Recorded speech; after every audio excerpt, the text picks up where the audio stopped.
everybody. Thanks for tuning in to this week's edition of What's Up, Doc? Dr. Funkenberry, how's it hanging down there in Tinseltown? How's it hanging? Is that a question you really want to start it off with? It's hanging quite well, thank you very much. What's going on, everyone? All right, well, bring us up to date on our two misfits this week, Lindsay and Mel Gibson. What's going on with them?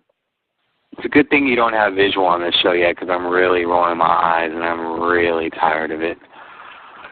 Lindsay Lohan's in jail, y'all. Okay,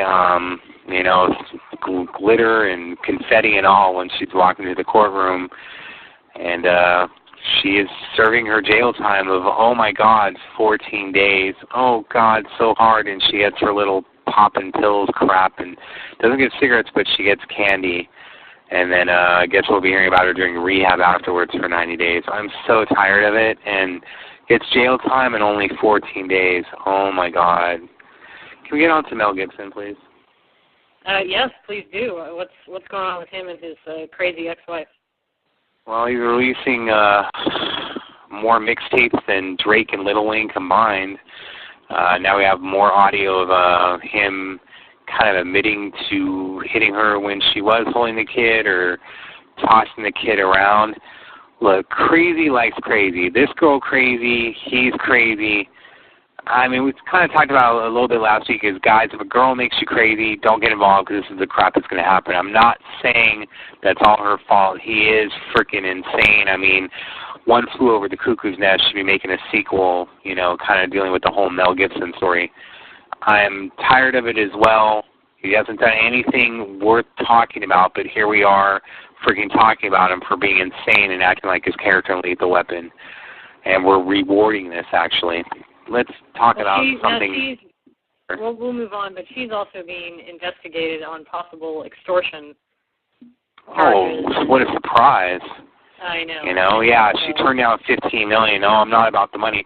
No, it's because you knew his ass made $300 million on that Passion of the Christ movie alone. You're like, $15 million was like $15. You're trying to go for more. Come on, Trick. You ain't fooling nobody. Crazy. All right, well, moving on. One of your favorite artists, or favorite artist of the moment, has a new album out, and the cover was revealed. Very revealing. Of the moment was the key thing. I love Katy Perry. Love her body too. But I love her music. I love her style. The album cover made by Will Cotton kind of doesn't do it for me. Yes, she's naked, but she's kind of covered in a way of the clouds that look like cotton candy. I like the way her hair looks, if that's anything. It looks kind of classic, but I'm not impressed with the album cover. I don't know. It's not going to cause any controversy. If Walmart bans this, they're basically going to be helping turn this album into something that it's not.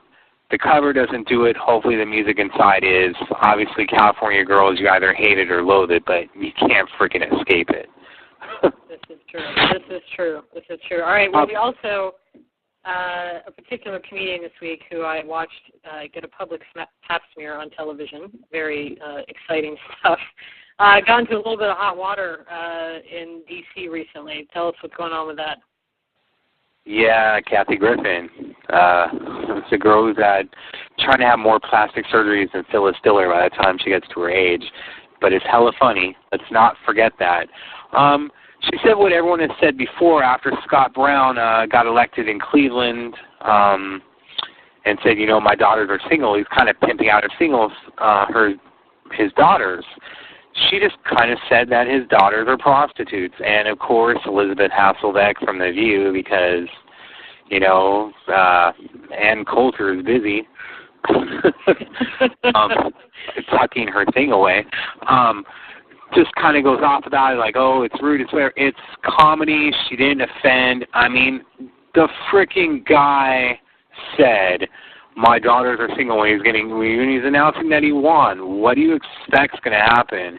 Hey, one for the Gipper there, buddy. Hey, it's not going to affect his political career. Get off of him. He's not going to run for president in 2012. He'll run on his good looks in 2016 and probably be our next Republican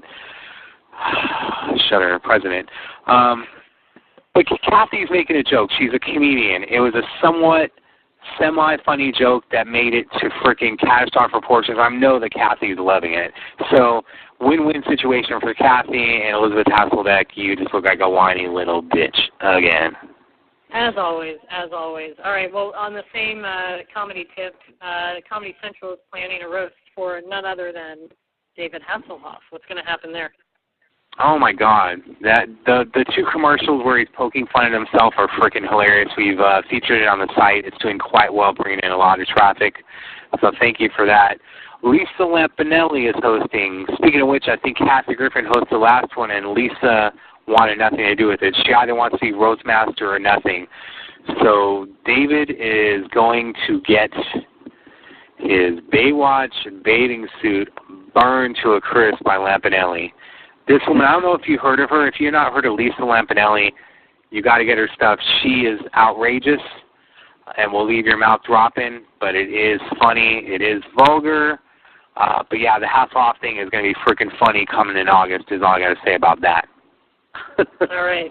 All right. Well, before we wrap it up, I know you wanted to mention a special event that's happening in Hollywood on Sunday. Yes. ElevateHope.org is doing an event. It's Sheila E. Sheila E's charity for the Vista Del Mar schools. Catherine McPhee is the main concert happening. If you have the time and you have the money to donate to the organization, it'd be much appreciated. Catherine McPhee, I think I mentioned that, is performing at 9 p.m.